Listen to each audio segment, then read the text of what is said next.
Previously at Bend City Council. Hi, I'm Mayor Melanie Kebler, and this is your City Council recap.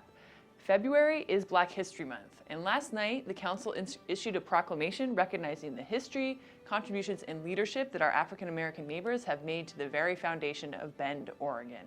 There are a lot of great events still happening this month where you can learn more about Black History Month, so I encourage you to go find those and attend.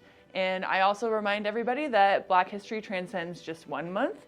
We should be learning year-round about Black history, and that also Black history is American history.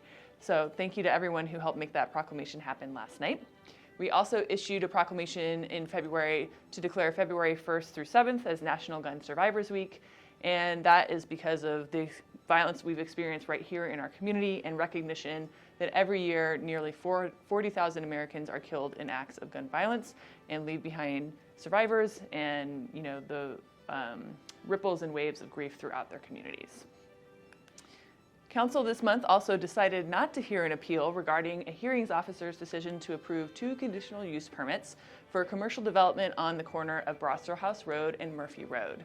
A gas station is included within that proposed development, and we definitely heard concern from the community about that piece of the project in particular. Council requested a work session to talk further about where gas stations and auto-dependent uses should be allowed within neighborhoods and within our city. So look for that coming in the future. This month, we also made some decisions that impact bicycle and pedestrian transit. Council approved a $122,000 contract for bike route wayfinding, which is creating signs and informational displays to help people find our low-stress bike network. The work will create markings and rulers throughout, and also we're going to be working on some branding. Council also approved an agreement to analyze and design the Olney Pedestrian and Bicycle Improvements Project, which is one of our 2020 Transportation Go Bond projects.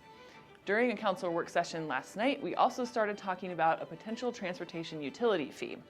This fee would support street operations and maintenance and help us to implement the programs that are in the Transportation System Plan that was approved in 2020.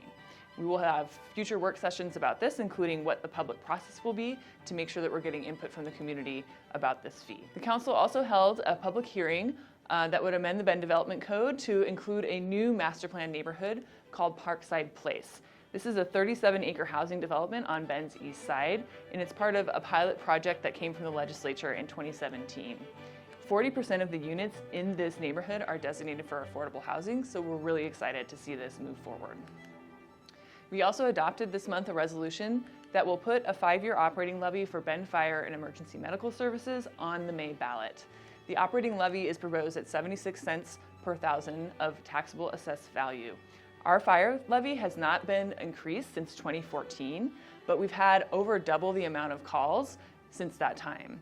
So we really need to make sure that we're investing in our firefighters and emergency responders, and you'll be hearing more about this levy as we approach the May election. Council has approved allocating $1 million through our Affordable Housing Fund to core community land trusts for a project they're building on Simpson Avenue and Century Drive to create affordable housing. The fund is generated by collecting a small percentage of the total cost of a building permit and is allocated through our Affordable Housing Advisory Committee that makes recommendations that Council then approves. Core's project will result in 40 units of a cottage cluster development that will serve households earning less than $71,000 a year.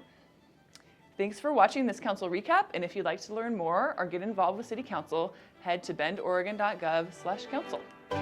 We'll see you next month.